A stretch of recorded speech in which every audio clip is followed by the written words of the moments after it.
2024 was a pretty big year for video games. We had our ups and we had our downs, and though I usually make videos on the downs, I'm here to give you guys my favorite ups of the year, or best games of the year, but also because I never like to give you just original, regular content on this channel. Jeez. I'm here to give you also a list of my poopy list. 2024 games that I think are poopy. For a variety of reasons that you will experience very soon. But guys, this is my game of the year, games of the year, things that I like, things that I love about them, and then also poopy list. But let's go, guys, let's go! So my first game on the list is Yakuza Like a Dragon Infinite Wealth, or Like a Dragon Infinite Wealth. Personally, I love the Yakuza games. I like the feel of them, I like the aesthetic, I like how they can be serious and have a very serious and like meaningful story, but then the gameplay is, you know, you're doing karaoke in a bar, or you know, give this man a diaper. I quote that all the stinking time.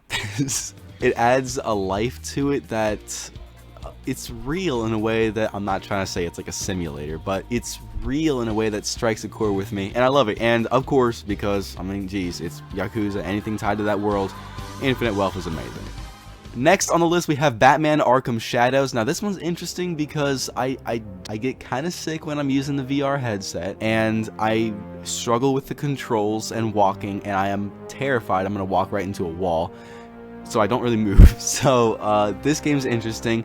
I thought the controls were decent. It's decent for a VR game. I think there's more freedom for improvement, but I think that's stuff we're going to get later on as technology advances. But for right now, Arkham Shadows is pretty decent.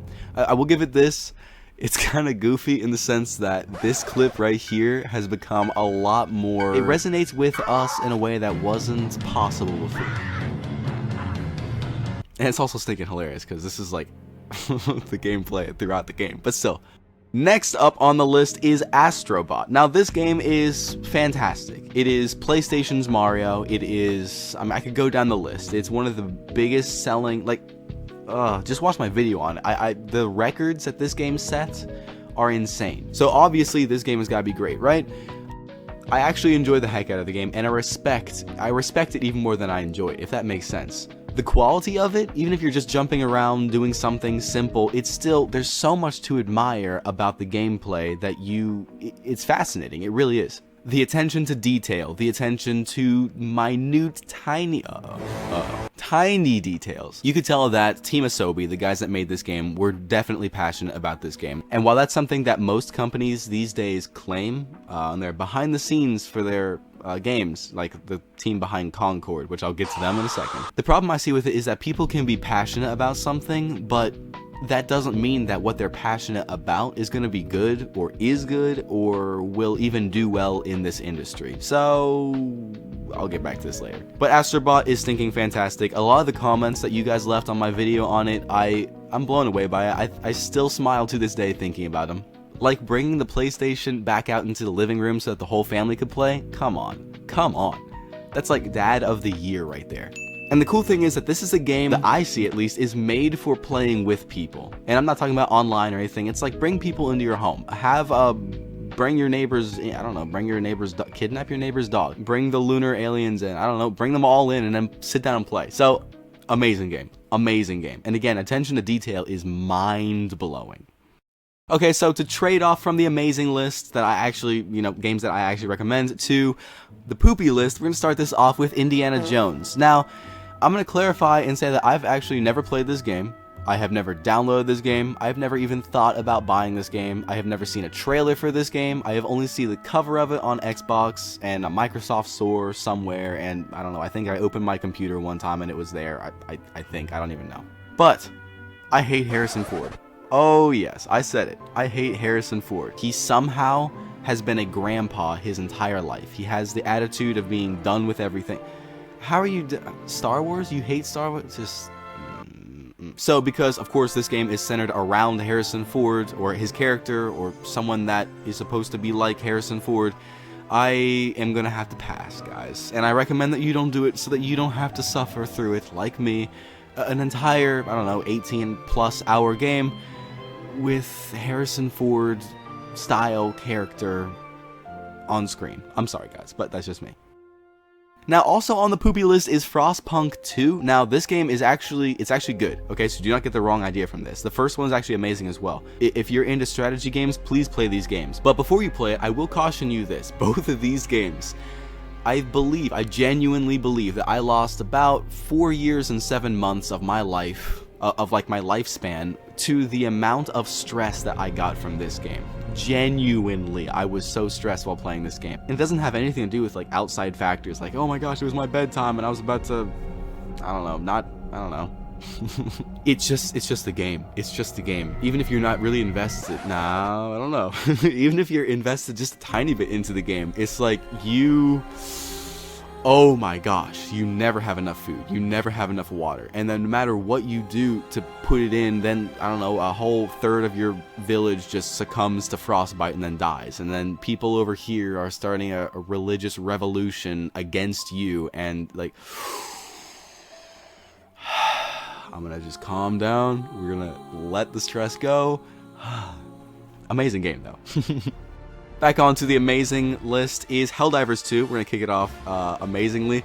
Guys, on my video on this game, I went into super detail on it, but not only is the game amazing, but the story behind the game, the physical game, and what it was able to do, and oh my gosh, it's genuinely an inspiring story. The company is amazing, they love their fan base, and it has never been more prevalent than with Helldivers 2, and also they have an amazing mind for thinking outside the box, so 100% credit to them. I forget their name, sorry, but Helldivers 2 is fantastic, The gameplay is amazing. Ooh, how do I put this? It inspires and it brings out things that our great ancestors on, like, in the caves in the Ice Age, they felt like, I don't know, genuine primal inspiration. I don't know, I'm making this up. It brings out emotions in you that you didn't know you could produce. Like, it is amazing. This game is fantastic. And I'm not even talking about the galactic conquest, like the community-driven galactic conquest thing.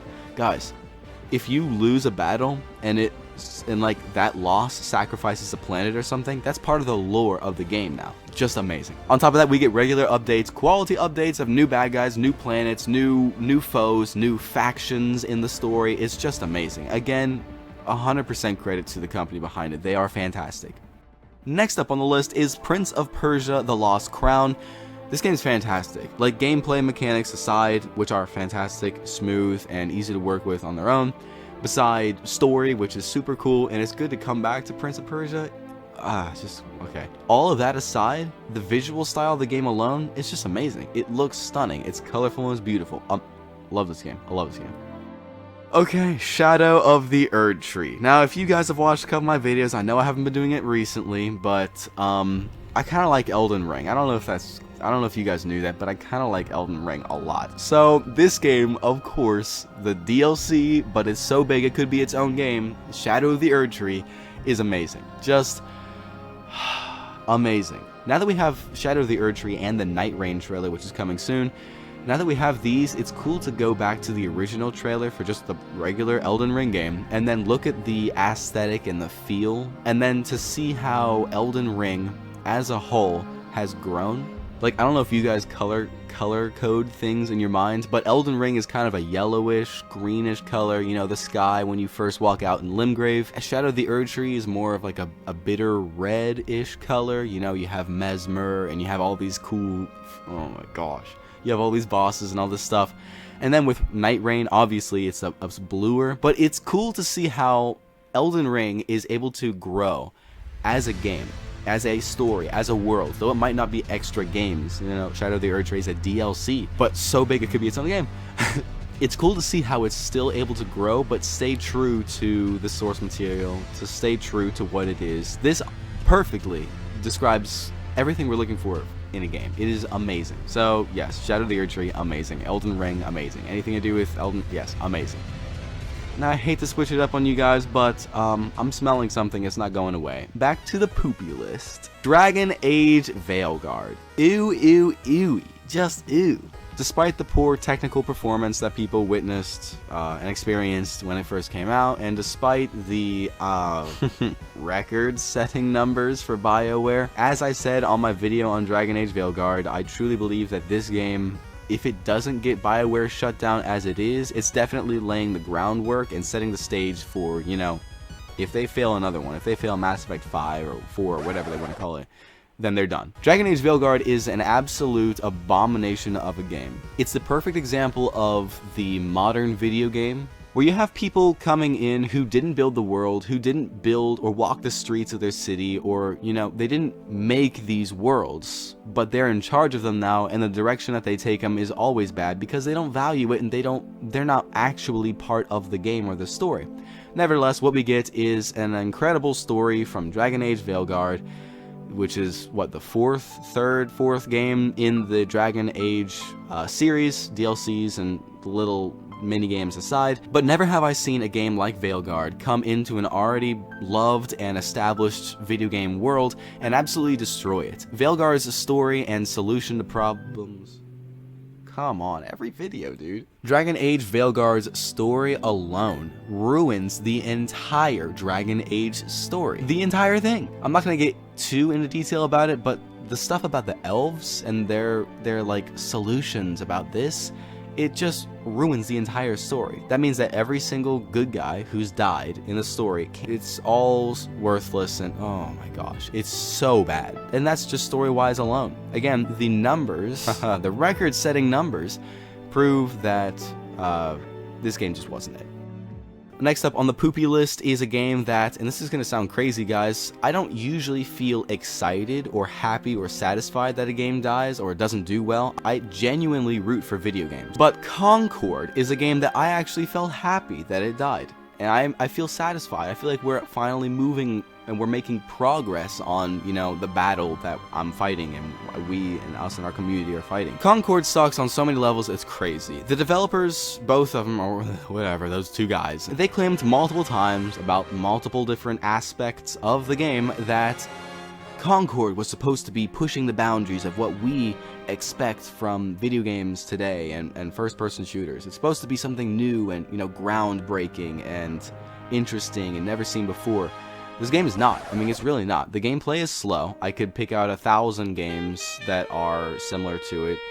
The game feels unoriginal. The game actually, I forget what the term is, but I said in the video that it feels like a Steam game. It feels like they reuse assets from other more popular games. They have way too many sound effects. This is all adding to like the Steam game feel. They have too many sound effects for everything. The quality of the sound isn't that great, to me at least, and I described it in my video on Concord like it's someone turned up the sharpen effect on a video or a picture or something like that. It may look cool and edgy to some, it's just not great or appealing to most of us though. I actually think that was a direct quote from the video. Okay, interesting. And for a group of developers or people under, what is it, Sony America, for a group of people who set out to solely focus on DEI ideas in a game, it's interesting that even I still didn't feel included in the game. There wasn't a single character in that game that I thought, this is me, or this suits me, or playstyle wise, or even, goodness, like character design. I don't know if you can call that design. It's just randomized on Mass Effect 3 character customization. Jeez. But even and as I said in my video, this is actually something I think is one of the funniest moments on my channel. I even talked about how my standards are not high for video game characters, guys. I play as the weirdest characters in all of video games, and my family will testify for that. And hey, to be fair, and absolutely clear my case, I do not choose them. They choose me. So, but even then, I didn't feel included in this game. There was no one for me, and I know that's not just a personal problem. I'm too sensitive. Look at the player count for the game before it was shut down. Look at the player count of the game. Nobody felt included in this game. Nobody did. So yes, I'm happy that this game died because it basically stands for everything that the woke and the DEI party is fighting for. But guys, we just don't want this in a video game, and you still failed. If your whole purpose, Sweet Baby Inc., is to make people feel included, how did you just so happen to make basically the entire gaming community not feel included in your game? Bravo. Moving on, we have Star Wars Outlaws. Guys, if you watched my video on it, you will remember a certain word that I use to describe the main protagonist that you're playing as throughout this game. That's not what you'd think. She's stinky, guys. She just looks so stinky. Yes, I will attack the character design for a second, but she just looks like the mom in some of the 80s movies that's always got at least 3 different kinds of cigarettes between her fingers. She's got those, oh, this is embarrassing, I don't know what they're called, but like the curling things in their hair, like they're pink usually. And, oh goodness. Wait, why do I not know that? Her voice is super raspy or something like that, and then she also just looks like she stinks. She doesn't look or seem like she smells bearable, if that makes sense. That's not fun to say. But again, like I talked about on my video on Star Wars Outlaws, they can add all the crazy transitions, they can add all of the, I don't know, little details that might make it seem like Star Wars or the original series, and they might even add John Williams-esque or like music to the game, but it doesn't give it the heart that the original Star Wars movies had. The idea of youth and that feeling that comes with it, the idea that you can go out into an unknown universe and be something more than you are now. That's something, and I said it way better in my video, but that's something that made Star Wars special. It was more than just, you know, in space shooting things. It was special, and it spoke to, I think everybody in a way. But Star Wars Outlaws, of course, just like most of the Star Wars stuff coming out these days, completely lacks that. Completely lacks that. But again, these weren't the people building this. They didn't make these things. They're just in charge of it, and of course they don't value it the same way. I forget which video it was, but I gave an analogy on a little boy who worked a whole summer for a book, and he grew up and he took care of the book because he worked for a whole summer for it, and then he had to sell it because he and his family, who enjoyed reading the book and having fun, they had to sell the book to a sluggard who did not work for it, and like, what was it, it didn't last 2 days, and then it was already thrown out of the house because it was ripped up, pages torn out. It was insane what happened to the book. Now, of course, I'm exaggerating a little bit, but I'm not wrong. Look at the games we're getting these days, made by people who did not build the original games or the original story. It's just poo-poo. So Star Wars Outlaws, stinky, ooey. Out of the stink and into the amaze. Black Myth Wukong, what was that? Okay, Black Myth Wukong is just yes, yes, yes, give me more. This game is absolutely fantastic. As I talked about on my video on Black Myth Wukong, the story behind the game is so much deeper than we think. It's insane. Now, of course, we've got more information on it now since I made the video, but a company who at that point had only made previously Asian mobile games somehow stepped up and delivered the world one of the greatest games we have seen. The mechanics are smooth, they give you freedom for different playstyles, the upgrades and the skills, it all gives you freedom to play the way you want. The story is fan-stinking-tastic and captivating. It is legendary. Not only does it, this one, just like Helldivers, it brings out things that, ooh my gosh. When you open the game for the first time, you press A, you do, or whatever the heck PlayStation has, I forgot, and then it does a transitionless cutscene and shows you one of the most coolest openings to a game on the planet. On the planet, Sun Wukong stands up on his mountain after doing everything he did in the story, The Journey to the West, and then this guy just, talk about a fight scene, talk about an intro to characters, seriously. Amazing. Every part of this game has been perfectly executed. The gameplay, the mechanics of the gameplay, the freedom it gives you to have your own play style and to experience this world the way you want. The story is captivating and you don't want to leave it. You want to keep learning more. The lore and cultural aspects in this game are so deep that you genuinely just find yourself fascinated by every little thing that the game plays off as normal. And I know that it's partly because of the Eastern culture being somewhat new to varying degrees. I'm not speaking for everyone. Being new to most of the Western gaming audience. I know it's partly that, but it's still fantastic and it's still awe-inspiring. You walk away from this game wanting to go back and play it again, but also inspired. It is fantastic game. Fantastic game. And of course, just like we're seeing with more and more Eastern developed games these days, is that they can have female characters, they can have diversity like you wouldn't believe. You can have talking pots. You can have anything you can possibly imagine, yet they are still good characters. And that's what we're looking for. We're looking for great games. We want to play great games. Boom. And of course, top on the list has actually got to be a free game, and I think you guys saw this coming. Marvel Rivals is honestly my soulmate. I will open up about something. I've written 6 love letters to the developers already. I am head over heels for this game. Never have I fallen in love with a game like this, and it feels so weird. This game is fantastic on so many levels. It takes the foundation that TF2 laid, that Overwatch laid, that a couple others of that style game laid, and it builds off of it. It makes it refreshing. It makes it just refreshing. You gotta escort the payload. You gotta capture different points. It's all stuff we've heard of before, but it's done in a way that is never seen before. It's done in a way that is fresh. It's new. This game is absolutely beautifully crafted. Now, on top of that, now talking about beauty, the graphics of the game, the visual style of the game, it's, oh my lord, there's something special about concept art. The artist is free with the concept art, right? And it shows like you wouldn't believe. Concept art is stunning. This game feels like concept art, if that makes sense. This game is free. It's so stunning, from the way that the environment is destructible, and that can change the map in some cases completely, and it can cause, you know, blockage and stuff like that. Or you can even shoot out a wall and open something up, or you can, I don't know, be Black Widow sniping in the back, punch a wall down, and then be able to be way in the back at a wall that was there, shooting through it and killing bad guys. Like, on top of that though, the visual style, just, I got off topic, sorry, I'm getting excited. The visual style of the game is stunning.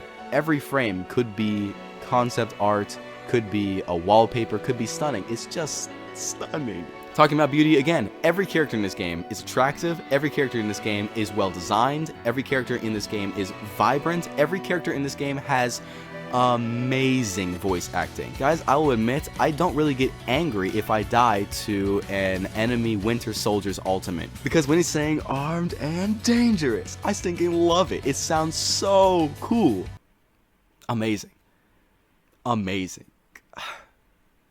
Lord, I don't know what to say anymore. Amazing. The game is amazing.